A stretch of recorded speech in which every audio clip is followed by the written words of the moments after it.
Team. Some would say that the best advice is free and it's also just in front of you. So let's get to it. Don't be a bloody cowboy.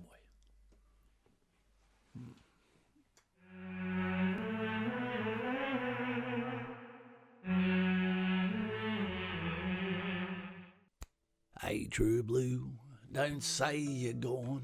Say you've knocked off for a smoko and we'll be back later on. Like right now. How you going, team? It is Kaz from In the Trenches with Kaz, and today it's Sunday, bloody Sunday, and I'm about to spend some time with you in just a laid-back, stripped-back video that is designed just to share with you some things, some banter that are probably important to you like they are to me. I'm looking back on a career that's complete. You're looking forward on options, careers, or jobs that might appeal to you. It's important to have framework. It's important to have the scaffolding to build your ideas and expectations on. But you need to know what you're getting yourself into. And we're going to talk about that today. So subscribe right now and tick like if you do. And don't be afraid to thumbs down if you don't. But don't be a coward. Write something in there as well. No one likes a fence sitter, do they? So team, a few call outs for today. We're going to call out to Simon Powell. We're going to call out to Billy Krask. Simon Powell being our resident Raffy. We're going to call out to the HMAS Albatross and the HMAS Canberra, our residential Navy, what would we call it? Partners in crime, so to speak. Make sure if you're in the Navy, you put down your best Army insult you can in comments below, because I more than make up for them on you. So say g'day to your cabin boy too, and maybe give him a Sunday off. Righto. I'd also like to say g'day to the directors, -1, who unfortunately has left us for his own reasons. And the other thing is the Patreon that keeps us suspended afloat, as you would say, but not like it, because they all float down here. Thank you, Mr. Pennywise. Sorry. And one more out to Jay Hayes. West Side, not cerebral palsy, threw this to me in the mail, and I'll open that up once I get off this production video so I can see what's going on and end the weekend on a high. Guys and gals, the complexity of the military. It's sort of what we're going to talk about today. It doesn't need to be very hard. A quick think tank, a civilian, a private level, section commander level, sergeant level, syndicate level think tank would be enough to be able to right the ship, so to speak. Okay. What am I talking about? Well, I'm talking about the complexity of the military complex. We're looking into it and we're making decisions that feel like we're going backwards. We're turning a career, the last frontier, into a job. Specify, Kaz, what do you mean? Okay, I will. What I mean by that is we are trying to create a military, a famous, infamous military that is able to provide capability to be able to create a compassionate killer, so to speak. Someone who can have all of the aggression and the ability to seek out and close with a threat and get rid of it. But at the same time, be making friends, shaking hands, metaphorically hugging the community and being accepted at the same time. Well, which one is more important? And if we are going to respect the cultures of everywhere we go, and everyone that we exchange with, we need to respect the culture of the Australian soldier. We need to respect the culture of the volunteer.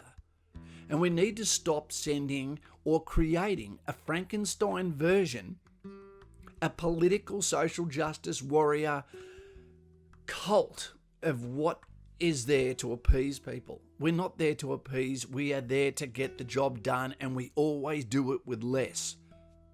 The Australian Army is the best small army in the world, but that's because we always had volunteers and we always sent the A team forward. Now, the fear of mine is that the A team is being filtered with the B and C team, where we're more worried about keeping those who won't step into the fire happy, that sit behind keyboards, that try to fit us into a mould despite the fact that we are a non-profit organisation. We are not there to put a smile on your face. We are there to protect you abroad from threat forces, just like the police are, the thin blue line, while you were sleeping, unprepared, not understanding that there are those that seek out and wish you harm. What do I mean by this? Well, the watering down of standards has been significant. The double standard has been significant. We are targeting less capable individuals and giving them special privileges and a separate standard of the A team, and telling us that not only do we have to like it and lump it, but if we don't, then there's the door, get out. Well, what happens with those that give the orders when they try to give the order and the planning speed of execution of that mission cannot be met? But then the sub-commander, the Dave D, if you will, turns around and says, but boss, I'm not blaming my tools, but you're not giving me the best team. What can I do? Well, I can tell you what you can do, Australian Army, New Zealand, Canada, America, Western armies. What you can do is look at the culture of the millennial, look at the culture of your product, of your tools, and don't let it degrade. It is a different individual that steps up and takes on the mantle of the uniform and of the boot. So maintain it, respect it, but also what you need to do is ignite. Ignite the primal fire that is inside men. What substitutes battle is competition. Smaller groups should be given a franchise, so to speak. What do I mean by that? Okay, what I mean by that is platoon commanders. Just say you have 12 of them in rifle companies in a battalion. Well, that's 12 teams. That, whether you are a soccer player, whether you're a softball player, whether you are a rugby league player, AFL, it's something we can all understand, and that is competition. Now, each one of those platoon commanders, it has a platoon sergeant, who is the vice captain, so to speak. The captain being the lieutenant, not trying to confuse. Well, if we allow him and his platoon to look at the customs and traditions of the PT shirt and make it and design it, it's fantastic. Give them some powers to create that franchise. Make it a team that they want to win, they want to be part of. And everyone wants to be part of the winning team. And there's nothing better than being a team that is middle or low, but then you take it, turn around it, invert it into a winning team. Recalibrate. Get the best team you can. It's what you do in competition that makes you the fish that John West doesn't reject. And the net payoff of that was be the majors, the company commanders would have better teams. The battalion commander would have better rifle companies, and we would ultimately be better in an operational theatre. But to do that, we need to be given time. We need to be given the ability to train on, sure, a timetable that meets up with the brigade, the battalion, but all of those come last compared to that of the individual skills, of the section skills, of the platoon skills. Because if you don't have the building blocks correctly stacked, then it doesn't matter what happens. Anything above that is just cooking the books, so to speak. Going out with a beautiful watch, but no one realised it was broken and it came from Bali. Right. Teamwork, competition, inspiration, desperation. You need to give people a standard to meet, and then you need to give a competition, then you need to give a prize. And the great thing about the military, the one thing that we love, costs nothing, and that's time off. Okay, the team that puts in for this, that wins this, gets that time off. It doesn't hurt you as a company commander. It doesn't hurt you as a platoon commander, because time spent in barracks is meant to be about reorganisation. It's meant to be about healing and preparing for the next hit out, so to speak. So what feels like a great gift to the soldier is no big deal for you to give it all, and you can still spend your time in the office doing that tick, tick, tick, tick, which brings me on to the next point. When I was in the military, there was clerks. They seemed to be everywhere, and they did a great job. They took away the administrational burden, which meant that we could be out going and doing what it takes to prevent skill fade, to be able to build on fitness, on team building and capability. But a lot of that is gone because now the administration is all the way down to private soldier. Get rid of it. People don't join the army, namely infantry 343, to go in there and sit behind a computer. It's the exact opposite. They went there so they wouldn't have to, but now they have to. It doesn't make sense.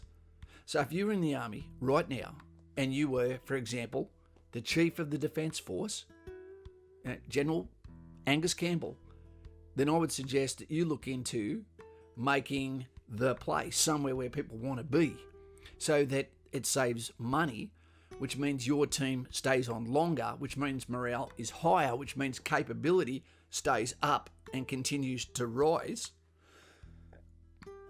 You can't go wrong. Get the think tanks, get them in, and they will come. And they will give you suggestions for free, made up of retired soldiers, all about giving you fixes, sustains, and improves in a way that you can say, like that one, don't like that one, and these teams are free because they come by invite. So you can say, I want that loudmouth, I want that loudmouth, and I want that guy who was awesome, but we lost to corporate. Okay, get them together.